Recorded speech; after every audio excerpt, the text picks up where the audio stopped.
Hello everyone, this is Professor Hill. This is a short video for our class Introduction to Ethics Philosophy 2306 here at St. Philip's College.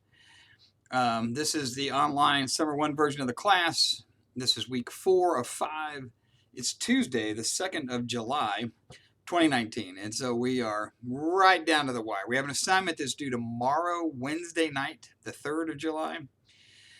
And that'll leave only 1 week until the finals due. So we've got Wednesday night, Sunday night, and then a final a week from tomorrow. So we're wrapping it up pretty quickly around here. However, I do want to say a little bit about, I talked yesterday a little bit about the IHL and how the necessary materials are in the module, and that's where you need to go to find everything you need in order to answer the question about Baha Mousa. I want to make a few more comments about that case study, the one you're going to be writing your your essay for this week. And I have to tell you, there's a couple of things. Like a lot of our case studies, it kind of is deceptive at the beginning. You read through and you think, well, this is going to be easy. And it turns out it's not. And part of the reason why is, as you can see, this is like when we had the Jenny Lake case, and you know the outcome at the beginning of the case study. Same thing here, which is we know that the troops involved in this situation were, again, exhausted, stressed, under pressure, and then suffered a loss. One of their officers, was killed in an IED explosion, and they were wound up trying to get suspects, identify leads, figure out what happened, and they rounded several men up at this hotel where they found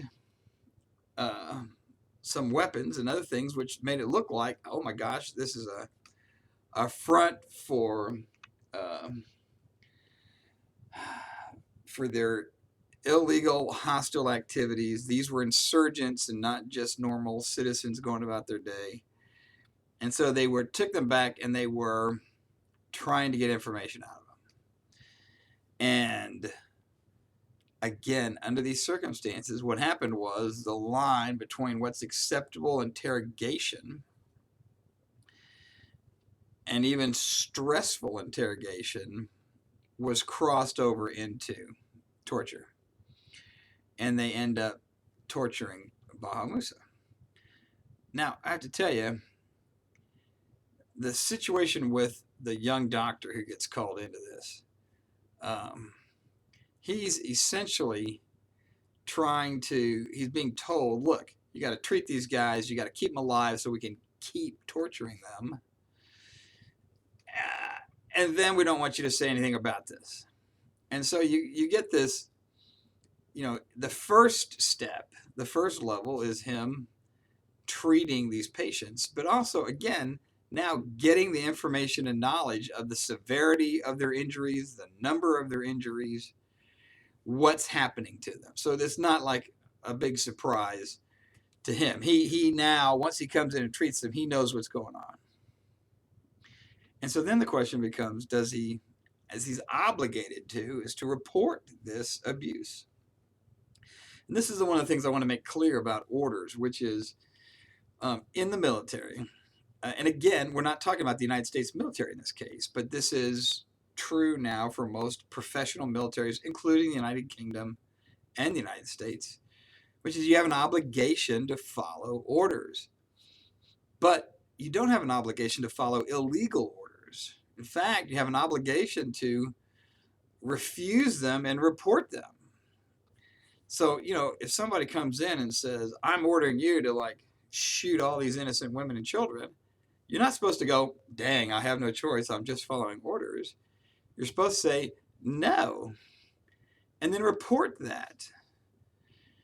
And in this case, it seems pretty clear that the doctor treats the patients, they die anyway. He doesn't report it. He's not upfront and honest about what happens. But he wasn't somehow doing that lightly.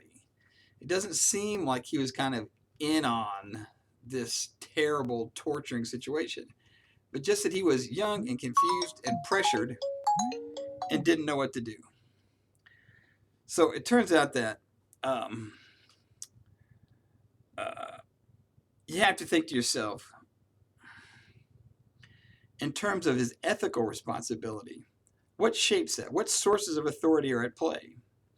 Certainly the rules of engagement and conduct for the British soldiers, certainly IHL, which is a source of authority in this situation.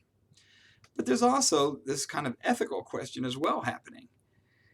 So we're trying to look at the legal aspects of these things, but also specifically at the ethical and what makes something right or wrong, good or bad. That's the nice thing about codes of ethics, and like the Uniform Code of Military Justice, it's clear, it's written, you can apply it, you can know where the bright lines are. It's much more difficult when we're talking about ethics. So what I want you to do is look at what happened, run through all the cases, look what happens to him in the end where he gets struck off, means he loses his medical license.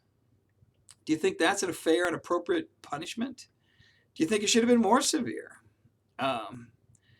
Think about what he did. What do you think would be a just punishment?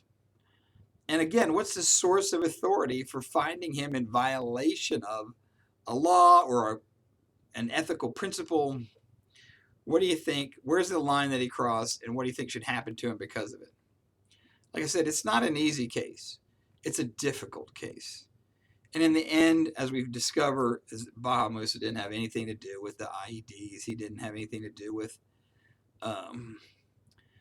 the explosion that killed their commander. It's a story of a runaway vigilante group which ends up killing him, and unjustifiably so.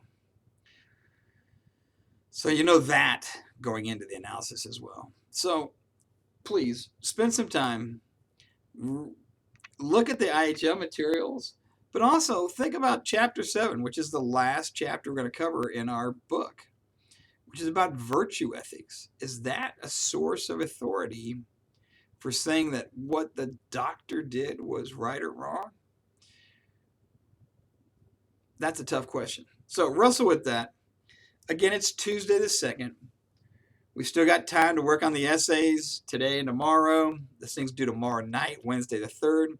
If you have questions, let me know. And in the meantime, wrestle with, read about this difficult case. It's not easy. It's painful. So good luck with that. Take care.